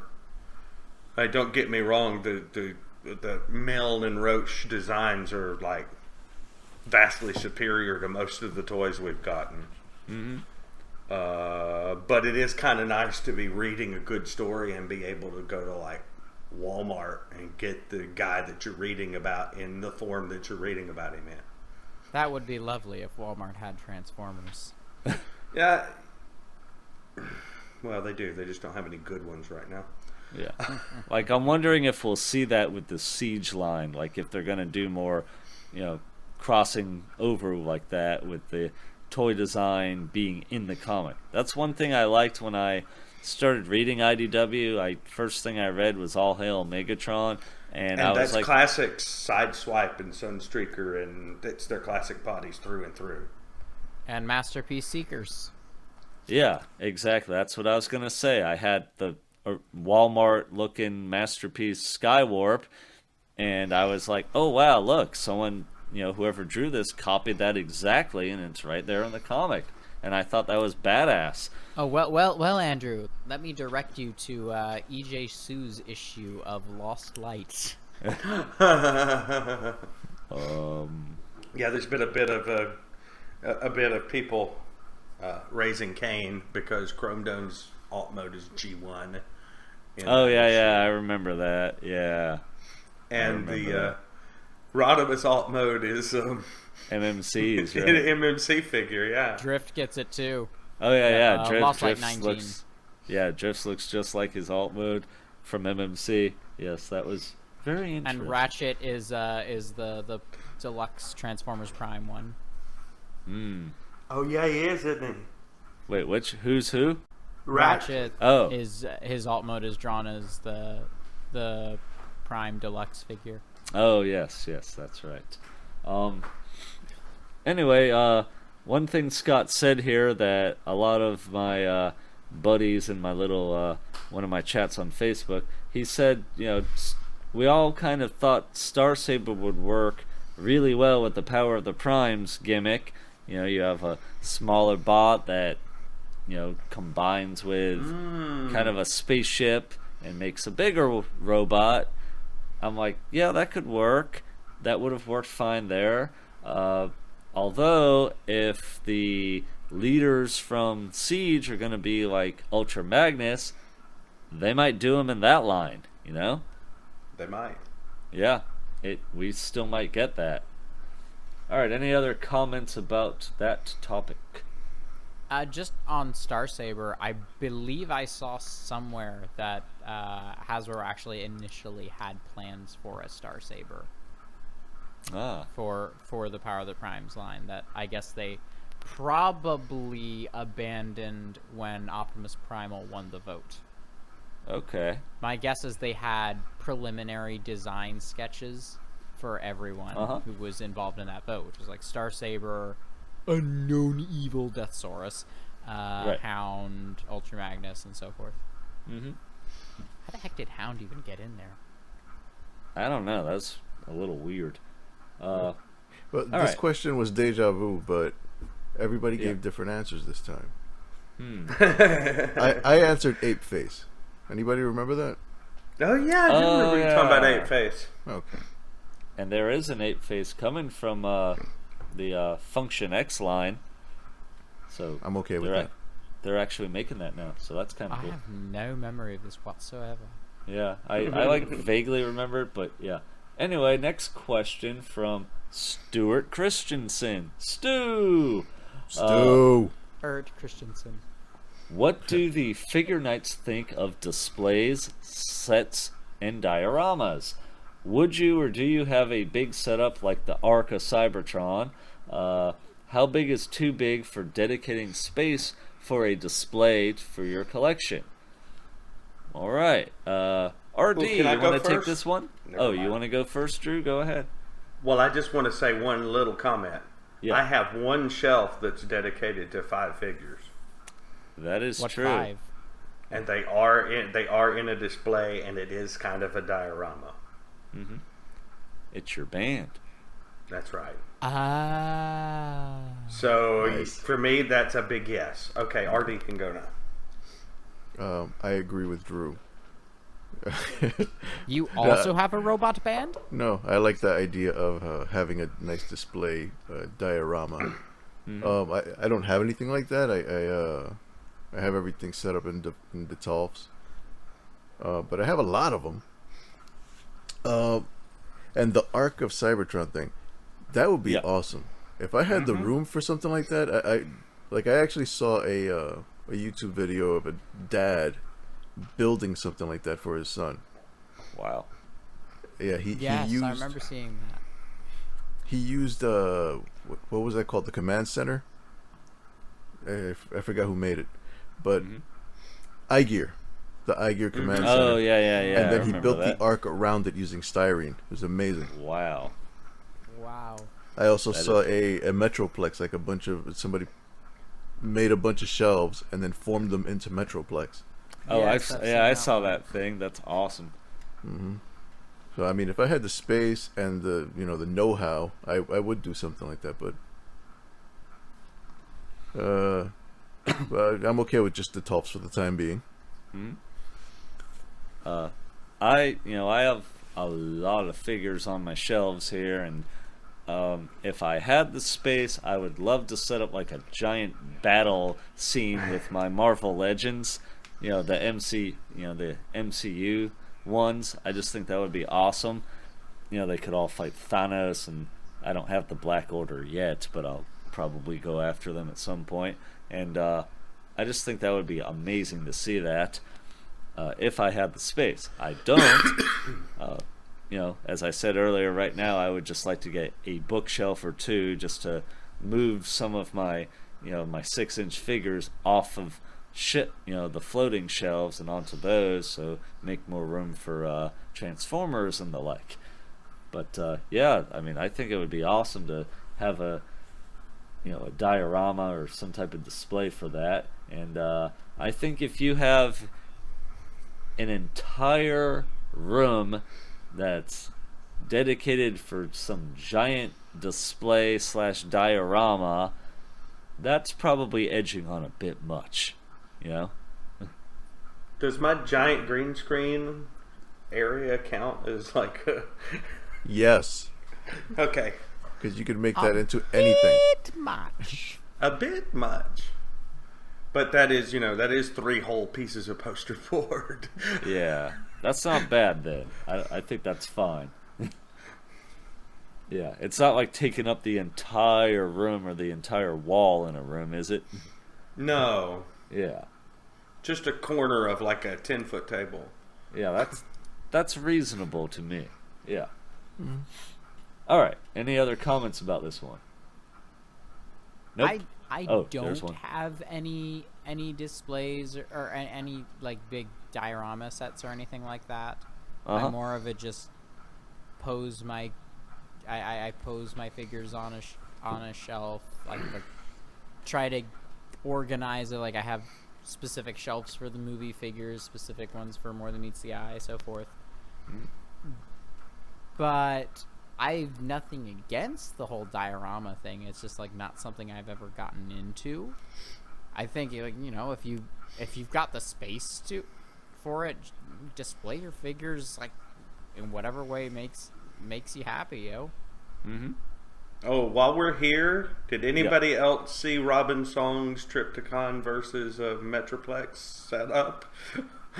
No, what is that? Oh my gosh. He's built buildings for them to fight in. Oh, I did see that, yeah. It's freaking crazy. Show. Oh, wow. Yeah, you that's guys the seeing video this? version. Yeah, wow. Oh, he even did like the light up features on Metroplex and everything. Oh yeah. Wow. That is crazy. Yeah, the eyes, the chest, guns on the shoulders. Them kicking over buildings. Posable hands. Tiny little cars. Oh, he even did like 6-gun and I forget, Scamper and what's the tank dude's name? I forget. Oh, that's Slammer. Slammer, thank you, yeah. Oh, he even has posable hands on Scamper. And there's Triptychon. I need the tiny gun that came with Scamper to complete my G1 Metroplex. Wow. That is the only part I need. The I hardest still, part. Still got annoyed that a dude at TFCon Charlotte who had it, actually had several, wouldn't sell it to me because he's like, I can't because I can complete entire sets of Metroplex and sell it for more because I have the gun. And I was like, damn, all right, man. So, wow, that display is amazing. Triptychon Wow. like shooting a big flame effect out of his mouth and it's lit up. Yeah, whoever did this is incredibly talented. Thanks for sharing that, Drew. That is just amazing. That is, once again, Pastor Robin Song on Facebook. Oh, that's Pastor. Okay. I should have known with the light up features. Yeah. That guy is incredible. I want that time resource and money resource to do things like that. And I will. Yeah. Oh, that reminds me, seeing the 6-gun figure, I'm not sure if that's the TFC or the other one that came out, but I remember with the Seige line from Hasbro, they are supposedly doing a 6-gun. Most people think it'll be a COG remold, but I'll take it because that's cool. It can go with my Metroplex. Yep. This next topic's kind of it's a big one. My buddy Eric Rosenquist posed this for us, and he said, I think we as a collector community have become and expect near perfection these days, forgetting that just a few years ago, so excited and thankful and grateful. The fact that so many collectors dissect brilliant figures and make them into mediocre is wild, like MP Optimus version 3, or the MP Hound, or pick whatever genre you want. And basically he's saying, are we spoiled and entitled? And I posed the question, do the advances in figure design and manufacturing give us unrealistic expectations, or just high expectations? And of course there's the factor of diminishing returns as well. That's having to do with, you can spend more to get a nicer figure, but if something costs $40 more, are you getting $40 more quality or more value for your money? And that's subjective. So what do you guys think? I know that's a lot of stuff to talk about there. I think it depends on the figure that we're talking about. Mm-hmm. Like, for example, if I'm looking at, say, a Unicron trilogy figure, because I have those, Yes. I don't look at it in the same way that I look at figures that are coming out now. Mm-hmm. Like they're from a different they're a different design perspective. They were designed to do different things, and the designs change with the times, especially with mainline figures. And I do think it's very interesting seeing how things have changed, seeing the ups and downs of like, oh, back in the Unicron trilogy days, we had like plastic in our toys. Now we often do not. And I think it's very interesting seeing how Hasbro has dealt with the scarcity of plastic, and seeing how they're genuinely starting to actually try to give us more of that, rather than like the early Fall of Cybertron figures that were just hollow messes. Oh yeah. Like the Hasbro had a learning curve. They had to figure it out. And I acknowledge that, and I have Fall of Cybertron deluxes from that era. I have the Shockwave. Like, that's still one of my favorite Shockwave designs. Mm-hmm. Even though the figure itself is kind of piddly, but I still appreciate it for what it is. It does sit on a shelf very well, and it does look nice if you pose it right. Mm-hmm. As far as modern figures, like what's out now, looking at what they're doing with the current lines, and just deciding on whether I want to get into stuff and comparing third-party figures and stuff, we definitely have expectations. Like, it was always a joke, but no ankle tilts, worst toy ever. But at the same time, like, ankle tilts nowadays are a very important aspect of posability. Mm-hmm. Like, looking at even looking at my old Unicron trilogy stuff, I look at them and I go, well, I've posed them as dynamically as I can, but man, those feet look silly sitting on the tilted on the edges of the feet there. It's goofy, but it's what they were. Yeah. Or you got one of the ones that's just got a pivot at the hip, and you can't splay the legs out any. Mm-hmm. I'm thinking of that helicopter dude, Cyclonus. Yeah. Mm-hmm. And for me, with the, I agree. Like the being spoiled and entitled, I'm like, well, I typed a little blurb here. I'll just read that pretty much and comment. But, this was more with, like, SH Figuarts kind of stuff. I was reading the Fwoosh had a review of the new Figuarts Iron Man Mark 50 from Infinity War, and that's a gorgeous figure. The paint job on it's stunning. It's superposable. And the guy reviewing it, he said, yeah, this is yet another Iron Man, and yeah, it does get tiring reviewing toys that are consistently made with top quality designs, engineering, and manufacturing. But it must be done. So, and he said, I will gladly recommend that you purchase yet another Iron Man to add to your collection. So, he's half joking there, of course, but it also made me think, well, collectors, we're used to getting a high level of quality for our money, and if you're gonna spend like $50 to $100 on a figure, you're gonna expect it to have a certain level of quality. So why should you spend that amount of money and be okay with not getting that level of quality? Like if I'm gonna spend $150 on a Fans Toys, Sovereign, their Galvatron, which is an amazing figure that I always blab about on here, but if I'm gonna spend $150 on that, and then I'm gonna spend maybe $150 for, I don't know, let's say TFC puts, let's say their big their G.I. Joe Optimus Prime figure. That's $180 or so. Maybe it's $150 from Show Z. But I'm pretty sure it's not going to have die cast in it. It's not going to have premium paint. I don't know if it's going to be superposable or not. That's not what TFC does. So it's like, well, am I getting my dollar's worth? You know, that's how I see it. I think like every product has to be judged on what it is, and are you actually getting your money's worth for the amount that you have to pay. Well, he brings up Optimus V3 and Hound.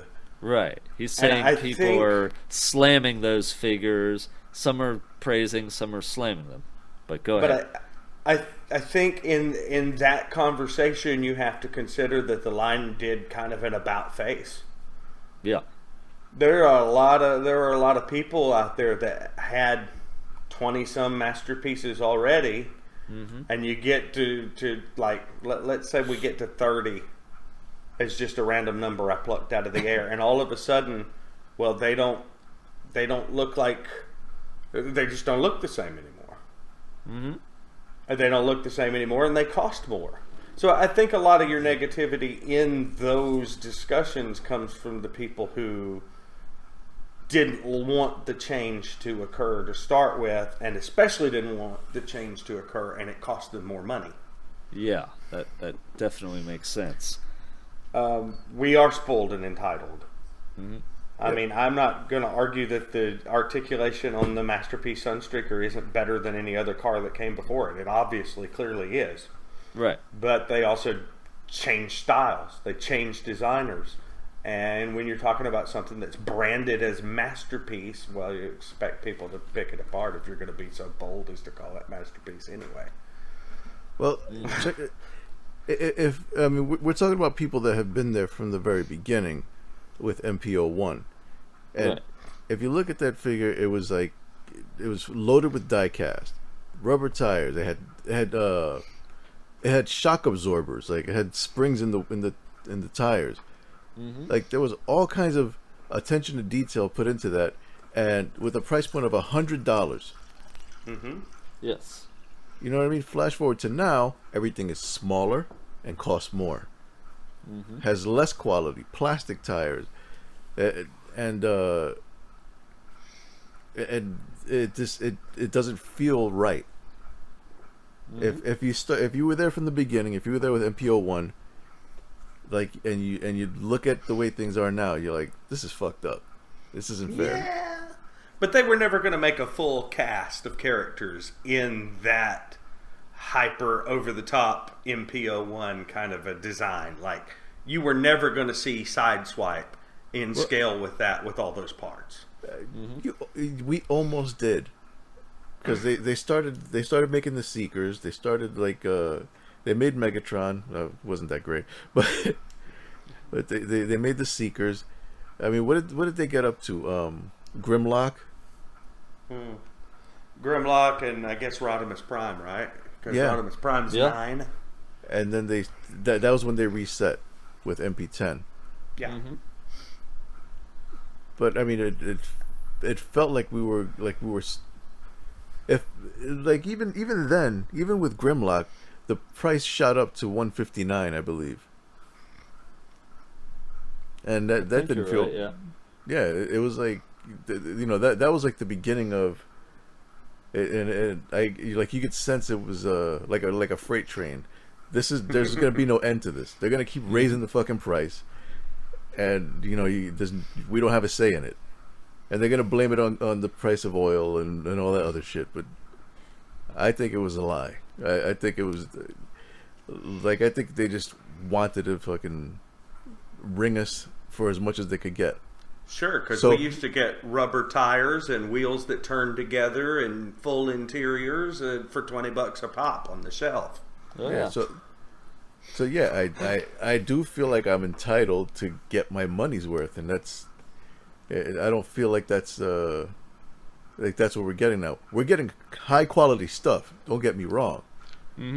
But the price that they attach to it it's not it doesn't match. Yeah, and I'll comment a little more here. Like, I like what you're saying, RD, and you know, I know Eric's bringing up like the MP version 3 Optimus and the Hound, and at first I was like, I don't know about the Optimus. He looks kind of good, but I'm happy with MP10 because I got him from ToysRUs.com. I got in on a pre-order, and I got him for $100, which seemed kind of fair. And I like him. He's made well. I had the MP01 version, and I ended up selling it because I like the MP10 one a little better. But, Hound, I have Fans Toys Willis. And that thing it's heavy. It has a lot of die cast in it. The paint on it is amazing. It has that automotive quality paint, kind of like their the Sovereign Galvatron figure does from Fans Toys.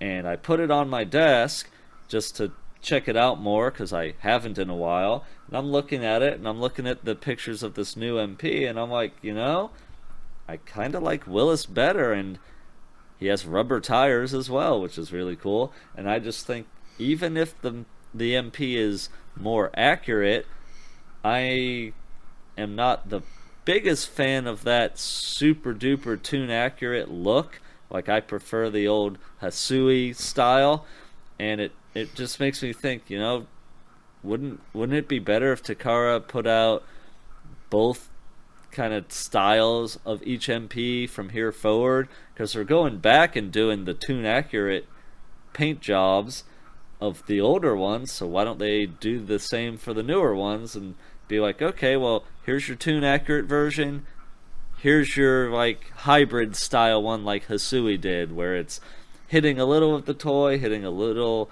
of the tune, and hitting a little of real world if that exists with it, And I'm getting kind of frustrated with the people who say the Hasui style was a straight up toy style, because it wasn't. No, it was not. It's what you're saying. And what I liked so much about those first few MP cars that came out was that it reminded me of the tune.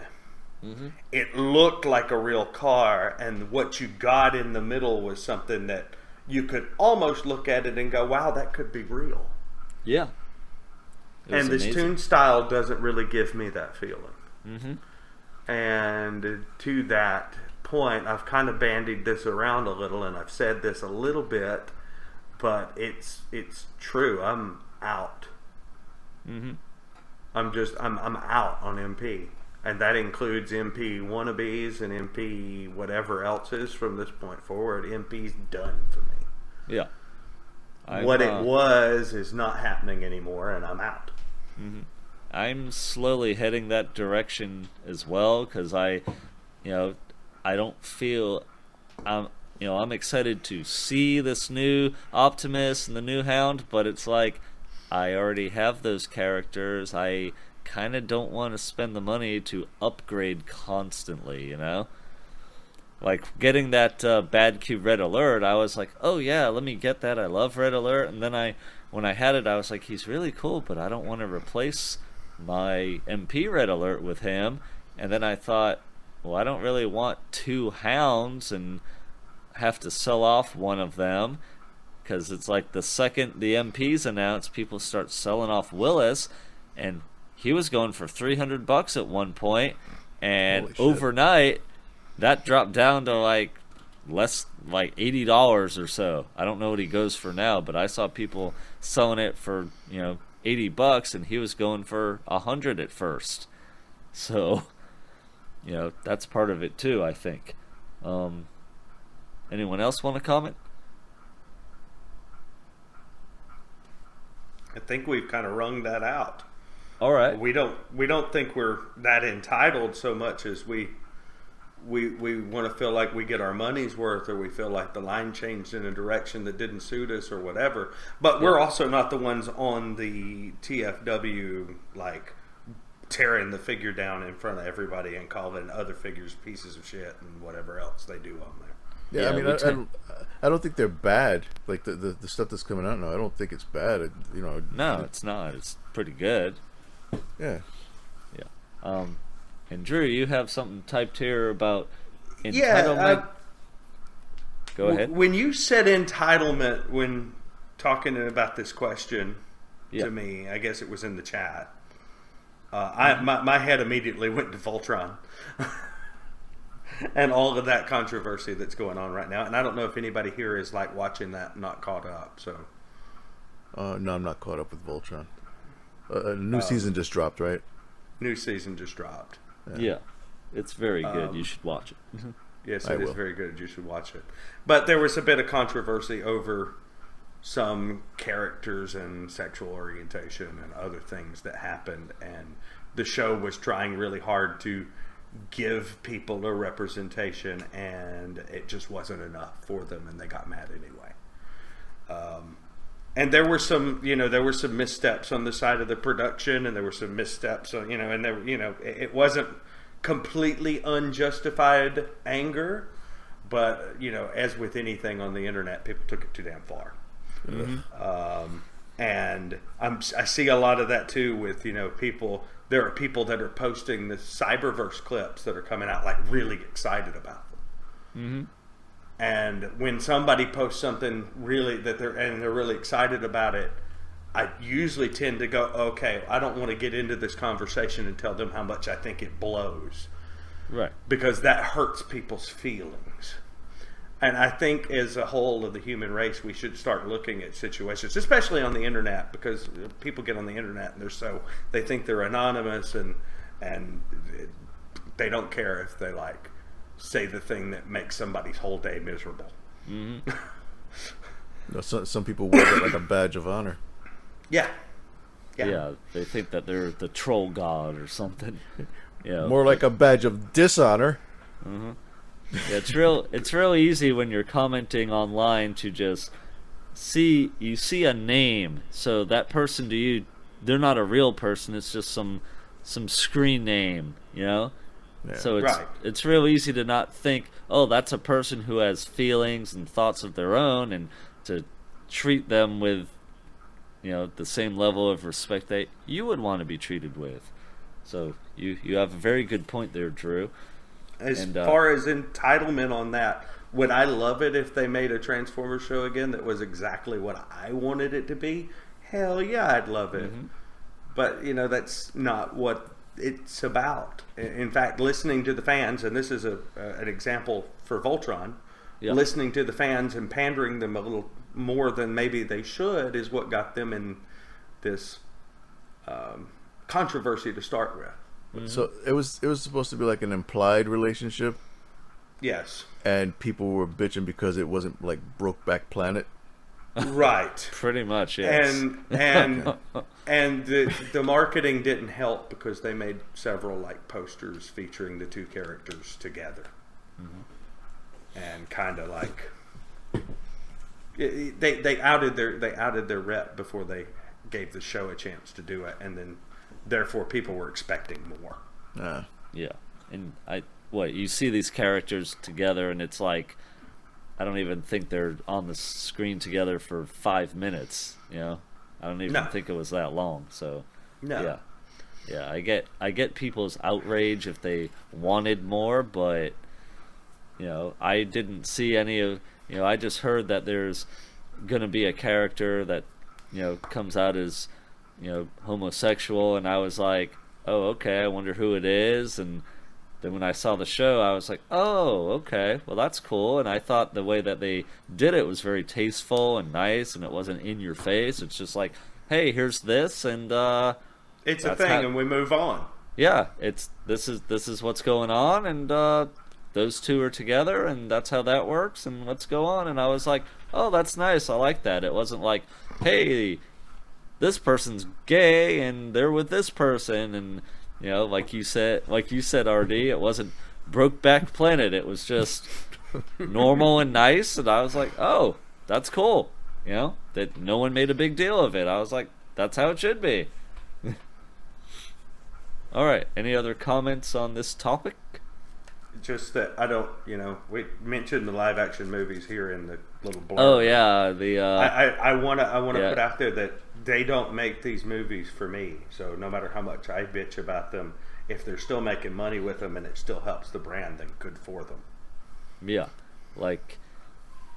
I've seen all the live action movies, and I would say the last two were not good at all. There's parts of them to enjoy. They're good. Turn your brain off and just enjoy the bay explosions. That's what they are. But they're not quality movies at all. There's barely a plot there. But if you go online to TFW, it won't take you long to start seeing people just slamming the hell out of the Transformers live action movies. Any chance they get, they slam them. They slam how the Transformers look. They slam how they don't seem to be the main characters of the movie because the humans are. They slam the toys. And all those people are exactly right. Yeah, probably they are. But it's like, then there's people like from you my said, point of view. Yeah, there's people who enjoy the movies. If you can get some enjoyment out of it, there's nothing wrong with that. And I like some aspects of the live action movies for sure. I own some of the toys, and not a lot of them, just a few of them, but I think they're pretty fun. They're cool designs. Not all of them look like a bag of knives, as people say, but it's just like that. It's the entitlement where everyone's like, you know what they should do? They should do X, Y, Z because that's what I want. And it's like they're not going to do what little fanboy on a forum wants. They want to appeal to a mass audience, and most people probably aren't some giant G1 Transformer fan or whatever version of Transformer fan. They're casual fans. They're like, oh, yeah, I know who they are. I know who Optimus Prime is. I know who Megatron is. I know who Blitzwing is. I don't know if anyone knows who he is anymore. Good Lord. But, yeah. But, there's a lot of entitlement, you're right, with media as well, where people just want things the way that they want it in their head, and it's like they don't make it for you specifically. All right, anyone else have comments about this? That was a good topic. Nope. Okay. Do you want to answer any more, or should we wrap this one up? I think we've gone about as far as we should go. Okay. Yeah. We'll save these other questions, and thank you, RD, for sending some in and all Sure that. thing. And this was the Figure Nights Theater podcast, episode 20. I'm Andrew Schatz. My Twitter is at SchatzSpeaks. That's at SCHATZ Speaks. Josh, why don't you give out your social media? I can be found on the Twitters at T_F_Allen with 2 L's and an E. All right. RD, give out yours. Sure. I am on Twitter at RD_Blade. I am also at Series6podcast.com, the number 6. All right. Number 6. And Drew. For me, as usual, check out the main thing I'm pushing here is the close_contage, however you want to say it. And I'm Drucifer X now, no triples, no duplicate characters there anymore. Kept getting hit up by porn stars, did you? Well, I honestly was just afraid that because it was a Vin Diesel reference that I've grown way out of. All right. And it was, and I was worried about the possibility of like people who were looking for toy pictures being too young to not know that there wasn't a porn element to it with Triple X. It's when you're young, you don't think about that stupid stuff. Gotcha. All right, that makes sense. Yeah. All right, so thank you everyone for listening. This was a show about nothing. But it was about something. It sure was. Nothing. I think we may have something here. Have a good night, everyone. Bye-bye. Bye-bye. Howdy ho. Got the fires.